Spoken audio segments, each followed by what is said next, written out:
Tyson versus Paul is postponed, A.K.A. canceled. Shawn been calling it for about 3 months. Oh, you did call it, didn't you? Said it was never going to happen. Go ahead. Gloat over yourself. No. It's not about gloating. No, you cost us a good fight. It kind of is. Schofield. Come on, man, you wasn't. Schofield. Ashton Sylvie. Oh, the whole card is off? Yes. Yeah. All your fault. Man. I did want to see that fight. Yeah. And Serrano and Taylor. The rematch. Yeah. Appreciate your honesty. Damn, y'all, I appreciate his honesty. Damn. Listen. Damn, really? I want to see that. We've had this conversation before on the podcast. We don't like retiring fighters. However, he has a trained eye, and I've been trained to do this. We know what we're looking at. When it comes to Amanda Serrano, and I was talking to Larry Drummond when the fight got canceled in the moment, and he said she can't. It seems like she can't make it through a whole camp. If you can't make it through a whole camp, or if you kill yourself to make it through the camp, how good are you in the actual fight? And this is my thing, and this will segue us into the conversation, the quick conversation I want to have on Canelo, because I feel like a lot of people are giving him a lot of heat for his decisions that he's making right now. I get it, but I also got to defend what I consider to be one of the greatest fighters of our generation, and that's Canelo Alvarez. But for Amanda Serrano, you get to a point where you just can't do this the same way that you've always done it.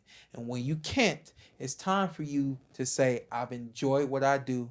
I've loved it. I'm glad to give this to y'all. You saw the emotion that she had when in that moment. That wasn't fake. That was real. But that that cry was a little bit more than just missing this moment. To me, that seemed like a cry of how many more times am I going to have to go through this? Is this going to happen again? Like Valdez's last fight, Oscar Valdez against Liam Wilson, when he started crying after, let out all that emotion. Yeah. Just seemed like it was a little bit more to me, And again, not discrediting her whatsoever, but to see all that she's done and how long she's been at the top. Literally going to be considered one of the greatest women fighters of all time. Yeah. So what I get the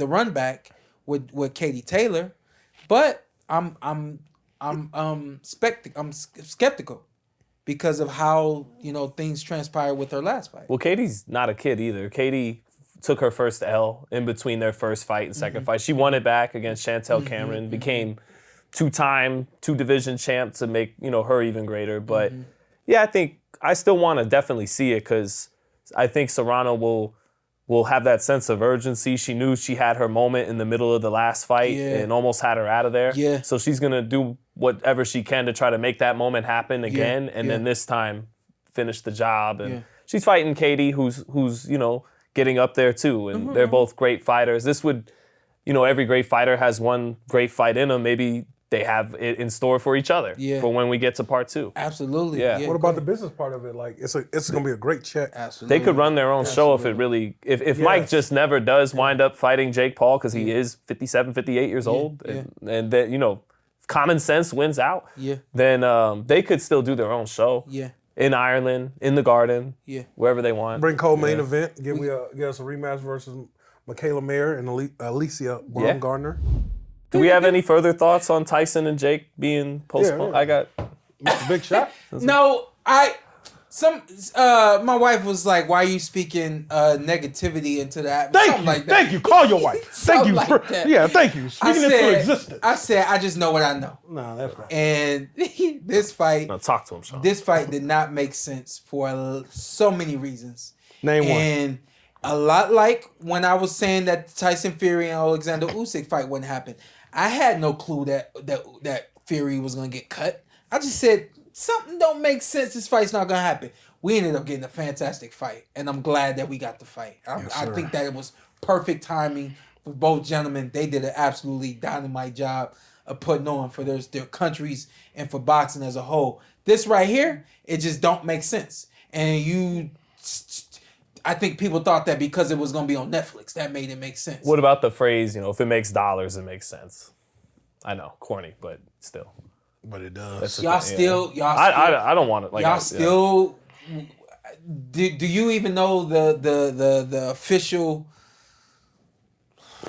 makeup of the fight? Like, what were the official rules I think they were set for like an 8-round sanctioned professional bout that would literally go on the 2 box minutes? rec. But you are Shawn Porter. Yeah. So for you to say I think, I'm sorry, I don't mean to no, you're right. put you all the way like, you know what I mean. Yeah. But for you to say I think, that don't make sense. That don't make sense. No, I mean, I feel like to get deep about it for a minute is that whole fight is about appealing to the lowest common denominator. Yeah. Like it speaks to kind of the ugliness still of our Of boxing.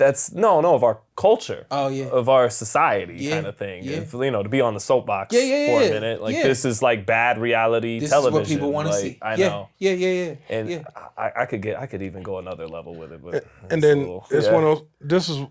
If Jake Paul fought actual fighters, we'll actually get more fights than I think was the second and third one got postponed. Yeah. Yeah, just like you're doing the weird smoke and mirrors. Yeah, you're not really a real fighter is most likely to fight. We're gonna get a fight. Yeah, I'm not saying like the dude has a right hand and he's been working hard and has had a noticeable improvement. You got a boxer right hand. That's different. I wouldn't want to take it, But somebody tried to tell me he fought a decent guy. Lost to a decent guy in Tommy Fury, which is legit contender. He told me. He's Tyson Fury's stepbrother. I don't care. Half brother, right? Zytel's stepbrother. Half brother? I don't care. Zytel's stepbrother. He's got the Fury blood in him. Ain't smart as Zytel. Your stepbrother can't fight like you. Okay, I don't want to hear that. That means nothing to me. Yeah, Kenny was pretty good. Yeah. No, he talking about my. I know. That to me is real, bro. Yeah.